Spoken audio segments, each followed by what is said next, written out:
What's up everybody, Thomas Barkowski, and I wanted to talk to you about Monarch. Yes, Monarch, the fourth set in Flesh and Blood.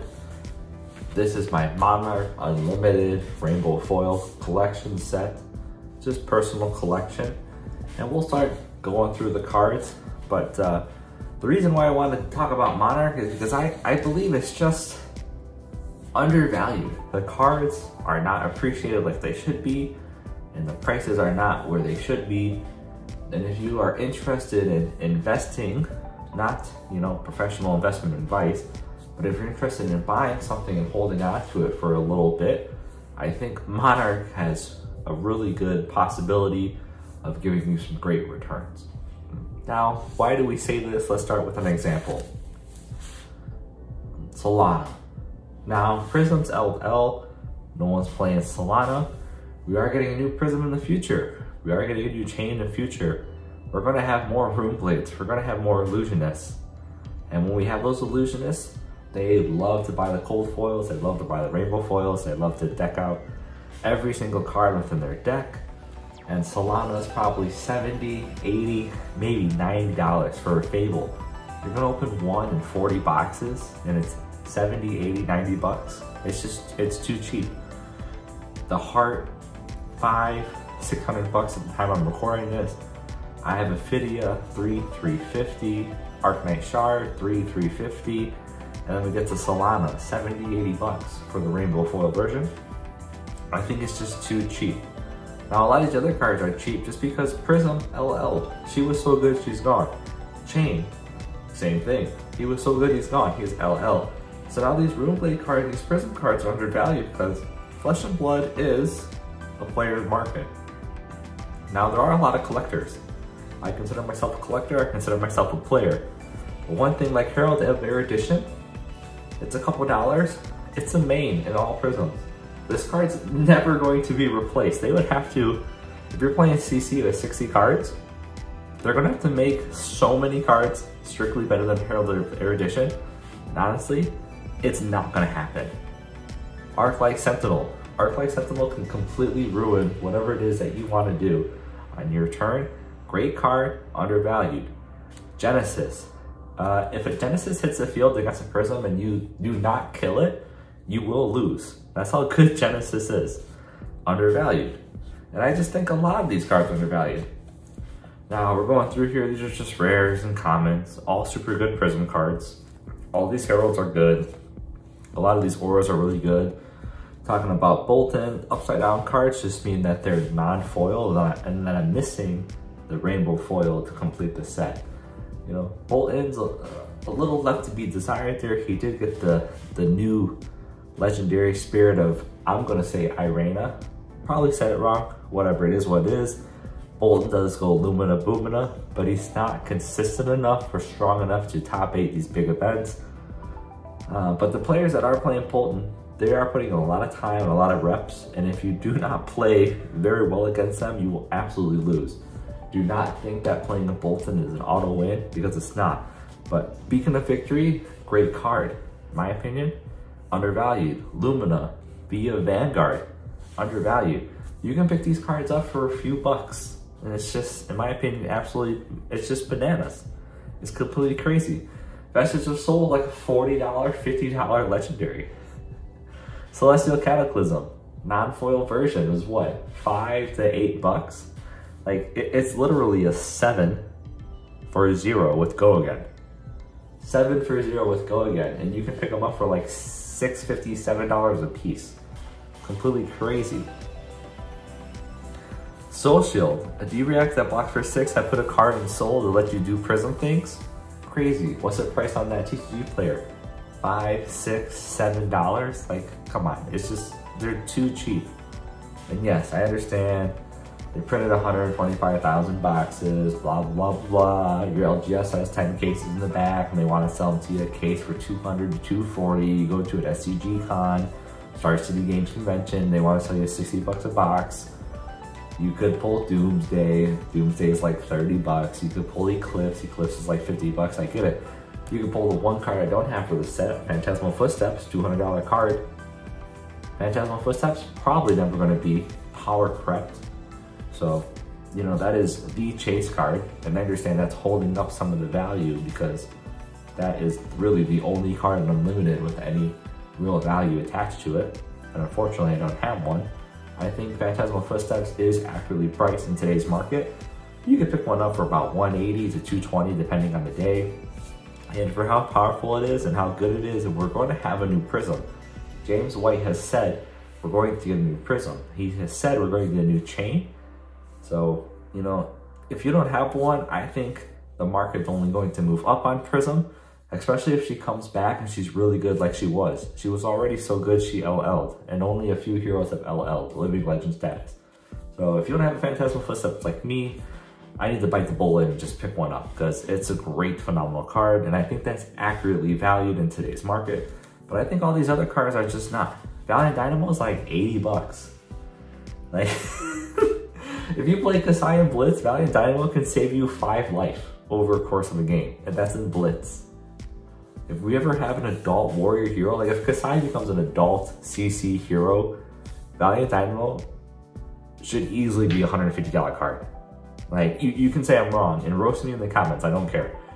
But this card should be double priced because it's absolutely busted and it can save you a ton of health over a 6 to 10 turn game, let alone if you play CC and you're more mid-range or control and you go 15, 20 turns. Like, that card can just be busted, completely bonkers. In my opinion, undervalued.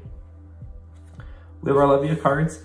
Now, to be honest with you, Levia's just, with the current card pool, with the inconsistency, with the drawbacks of Blood Debt, Levia or Levia, it's just not that good. Now, there are great Levia players or Levia players because they have hundreds of reps on the deck and they're just very technically sound, but I think they would do a lot better with other heroes.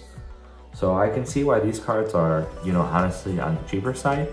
But if she ever gets something that makes her competitive, if you can day 2 a calling, if you can top 8 a calling with some new type of card for her, watch all these cards to go up.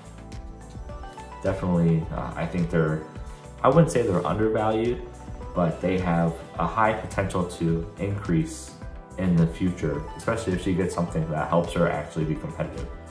Chain cards. Chain cards are down, just like Prism, because he is Living Legend status.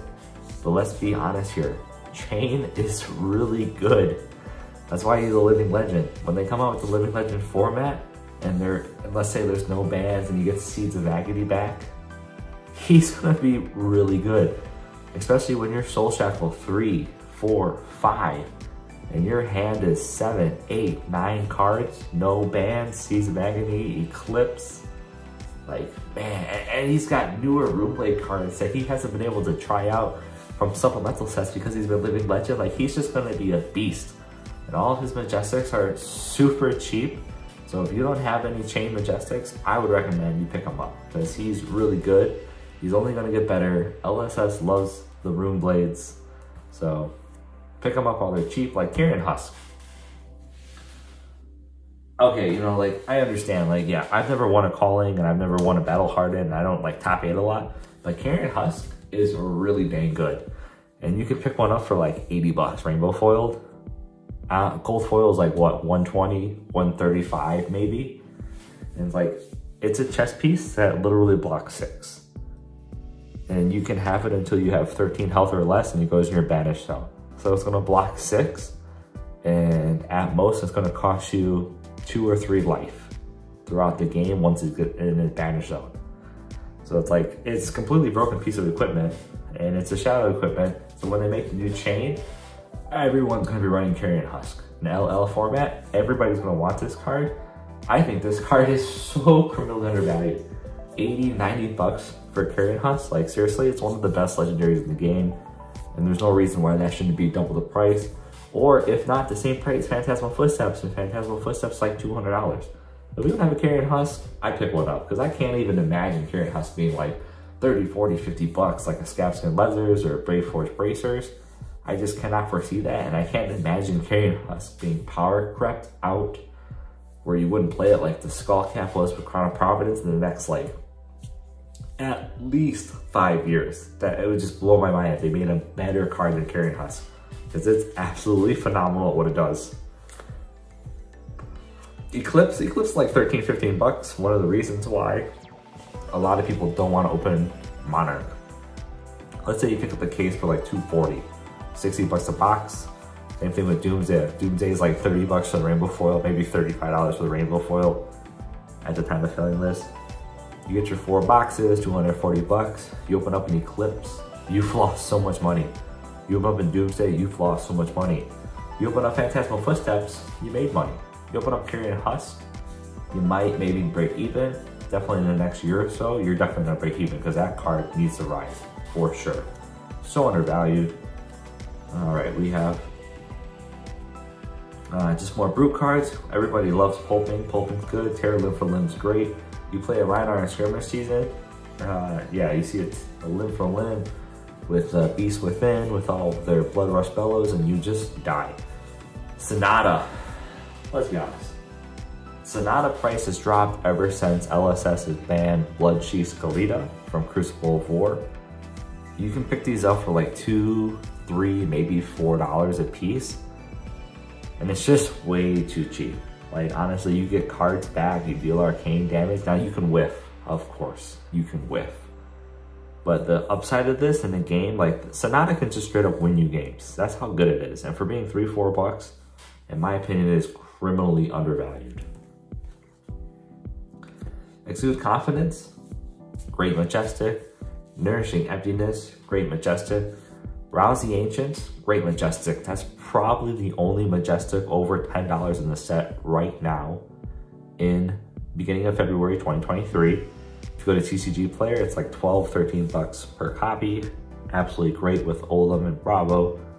And since Oldhim is, top 8ing a lot of events, it's $12 or $13. If Oldhim wasn't doing well or if Bravo wasn't competitive, that card would be like Nourishing Emptiness, Exude Confidence, probably like $6, $7 bucks a piece. But great cards, I can see Exude and Nourishing going up. I can see Rouse going up. 10 bucks for Majestic, in my opinion, is pretty cheap, especially if you're only opening 8 from a box. Roughly 32 for a case, and let's only say 3 of them are, the chase pulls. I would say those 3 were the chase pulls. No Majestics on this page. Belittle just got banned, so that was a card I was speculating on. I pulled all of my Belittles out of all of my bulk, and it was banned because it's just really good. It might come back one day, so keep those Belittles. No further Majestics here. Minnowism took a hit because Belittle's gone, and this is just the rest of the set with our cracked bobble. Nothing in the back here.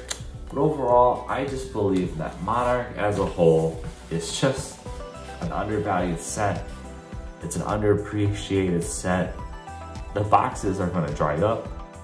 There's not going to be many of these really good Majestics on the market in the future, especially if they announce Prism, let's just say for Pro Tour 3 in the USA, and they go, hey, Prism's back.